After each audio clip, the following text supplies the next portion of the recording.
They thought it was treason.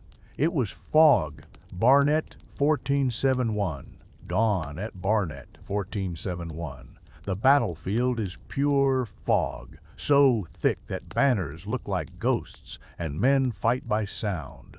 You can't read the ground past a few dozen steps. You can't tell whether the shape ahead is a friend, an enemy, or a tree wearing armor. And for a moment, Warwick's side is winning. One wing surges forward, the enemy gives ground, and victory feels close enough to touch. Then arrows come out of the mist and hit the wrong men, not enemies, friends. In a civil war, your brain doesn't call that an accident. It calls it betrayal. Someone shouts the word that kills armies faster than steel. Treason! Here's the cruel part. In fog, identification stops being a fact and becomes a guess. Badges and banners are supposed to be certainty, yet in that gray nothingness, a symbol is just a shape. A radiant star can look like a radiant sun, and when symbols become guesses, guesses get people killed. In fog, symbols become guesses, and guesses get people killed.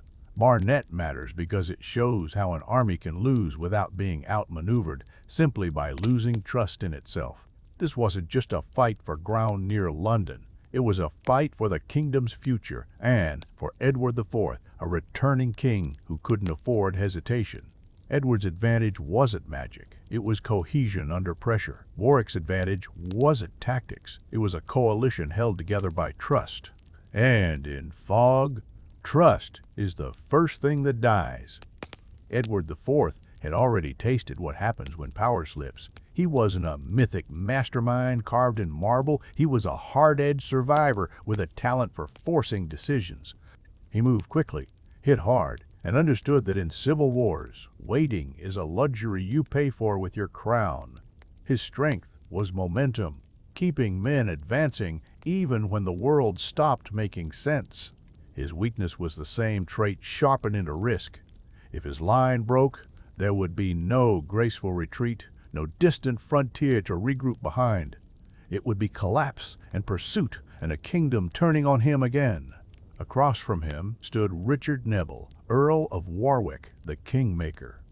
Warwick didn't just command troops, he commanded relationships. His power came from alliances and reputation, from convincing other men that their interests aligned for one more battle, one more season, one more gamble. That gave him manpower and presence, but it also gave him fragility. Coalitions are not a single organism. They are multiple nervous systems trying to pretend they share one brain. They work as long as confidence holds. They break fast when confidence fractures. Barnet sits close enough to London that every hour mattered. In a conflict like this, time is political oxygen. Delay gives one side room to gather reinforcements, secure roads, harden loyalties, and tighten command. Edward's return depended on urgency. He needed a win that felt decisive, something that didn't just beat Warwick's army but broke Warwick's authority. That urgency helped shape a decision that looks reckless on paper. Edward chose to fight at dawn even as fog rolled in and settled over the fields. Waiting might have improved visibility later, but it would also have given Warwick's coalition time to stabilize. Edward would rather gamble in bad conditions than allow the enemy to breathe. The night before the battle, the seed of chaos was planted quietly. Armies moving in darkness don't form perfect lines. Men step into position by lantern light, by shouted directions, by the memory of where they were supposed to be, and by whatever ground they happened to find under their boots. At Barnet, the two forces ended up slightly misaligned, subtle enough to go unnoticed in the dark, significant enough to warp the geometry of the fight. When dawn arrived, the wings wouldn't meet the way either commander expected. In clear weather, that might be corrected quickly. In fog, it becomes a trap you walk into without knowing it's there. When fighting began, it started with missiles and noise. Arrows vanished into gray. Early firearms cracked and smoked, adding another layer of haze. Cannon blasts pushed smoke into fog until the air itself seemed solid. Men flinched at impacts they couldn't trace. That matters more than it sounds, because accountability is a kind of command tool. When you can see what's happening, you can correct it. When you can't, mistakes don't just happen, they persist. Then the lines collided, bills, polearms, shields, steel on steel, boots slipping in wet ground, and because of that misalignment, each side's right wing began to overlap the enemy's left. It's a kind of battlefield accident that can look like tactical brilliance from a distance and feel like complete confusion on the ground. Units press, angles shift, and suddenly you're fighting people you didn't expect to be near you at all. On the Lancastrian right, the Earl of Oxford struck hard. His men pushed back the Yorkist left under Lord Hastings and drove them toward Barnet. For a moment, Warwick's coalition had the kind of momentum that makes victory feel inevitable. The flank was rolling. Enemy banners were falling back. Men tasted that dangerous feeling. The battle is turning our way. And then, because war is always eager to punish human nature, discipline began to dissolve. Some chased too far. Some split to loot. Some pursued scattered enemies into fog and lost contact with their own formation. Even the men who stayed together became a looser mass, less defined, less controlled. The formation that made them strong became a crowd. This is the hidden tax of battlefield success. It tempts you to stop doing the boring, disciplined things that keep you alive. In clear weather, you might recover from that. In fog, it's how you lose your identity. Oxford eventually regained enough control to rally men and turn back toward the main fight. It was the correct instinct. Victory on one wing means little if the center collapses. But Oxford returned through the fog at a bad angle into the worst possible place, close enough to the Lancastrian center to matter, far enough away that recognition became uncertain, and uncertainty is poison. In late medieval warfare, identification lived on cloth and paint banners, badges, colors, the shapes men believed they recognized. But in fog, cloth darkens, colors mute, and shapes distort. What should be obvious becomes ambiguous. Oxford's symbol, described as a star with rays, could be mistaken in the haze for Edward's sun in splendor, or at least mistaken enough that anxious men could convince themselves it was enemy signage. In fog, symbols become guesses, and guesses get people killed. Someone in the Lancastrian center saw Oxford's returning force as a threat. Maybe it was a panicked captain. Maybe it was a unit already shaken by the noise and confusion. Maybe it was simply a failure of recognition. The exact who matters less than the how, because the mechanism is the lesson. Archers loosed arrows into the mist at approaching silhouettes. Oxford's men were hit by their own side. Friendly fire is bad in any war. In a civil war, it is existentially worse because it instantly activates the most dangerous story, betrayal. Men don't calmly conclude, visibility was poor. They conclude, we've been sold. That conclusion doesn't need evidence. It needs only fear. And fear was everywhere.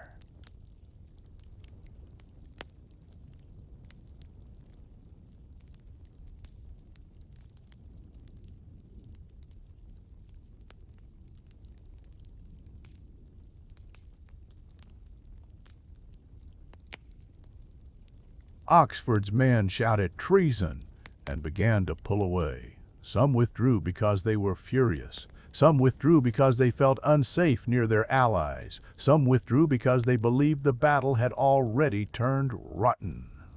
The result was the same. The Lancastrian right, which had been the engine of success, became unreliable at the moment when cohesion mattered most. This is where battles truly flip, not always at the center, not always at the king's standard, but inside the nervous system of the army. Rumor spreads faster than orders.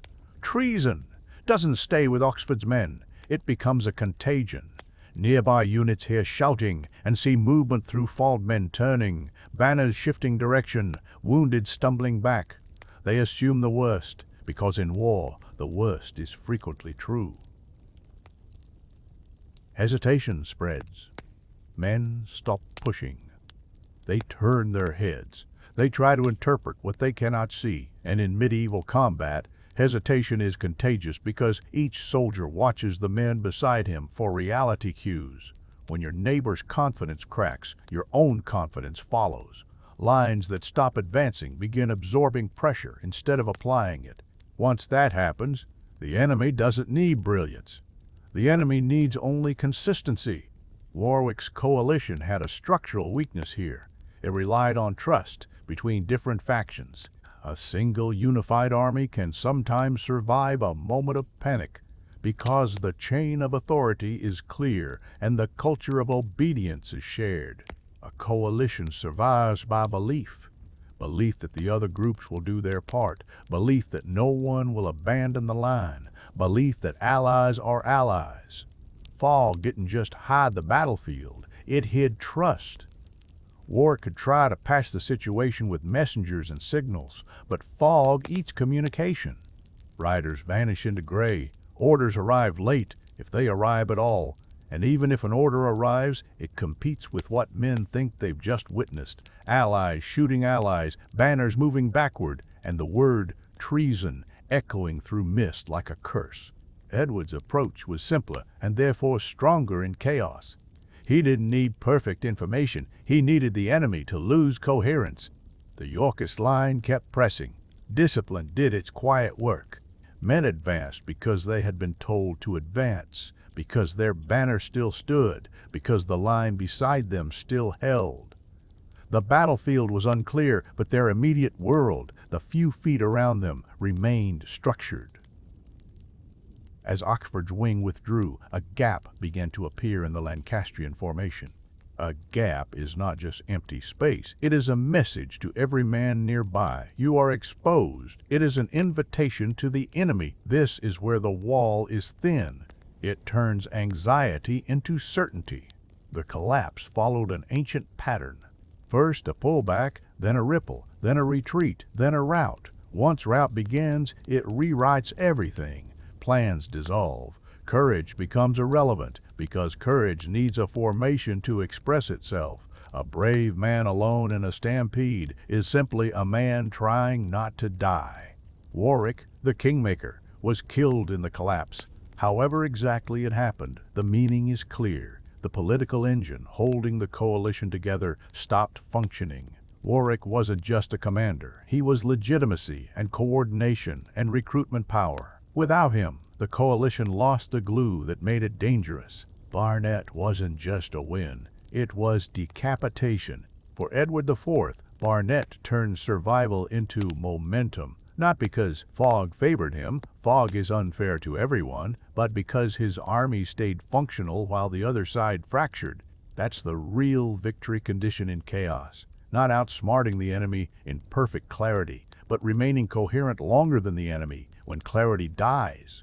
Edward didn't win because he controlled every detail. No one controls details in Fog. He won because he forced a decision under conditions that punish weak cohesion. He chose dawn. He chose pressure. He chose to keep the fight moving. And when the enemy's trust broke, he exploited the crack immediately. This is the uncomfortable command lesson. Leadership isn't just moving troops on a map. It's building an organization that still works when the map becomes meaningless.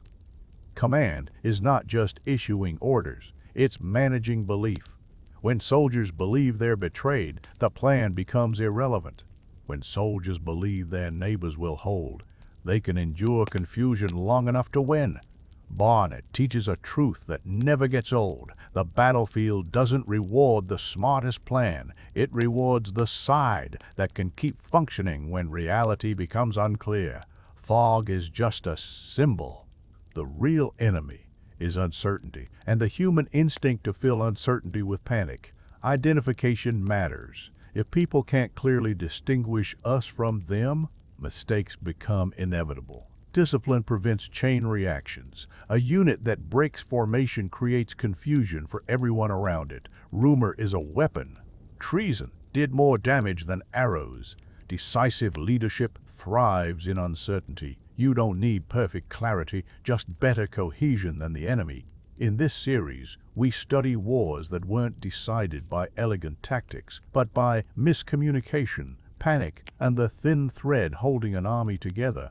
Because when identification fails, even victory can turn into betrayal. Next, another battle where a single misread signal triggered collapse.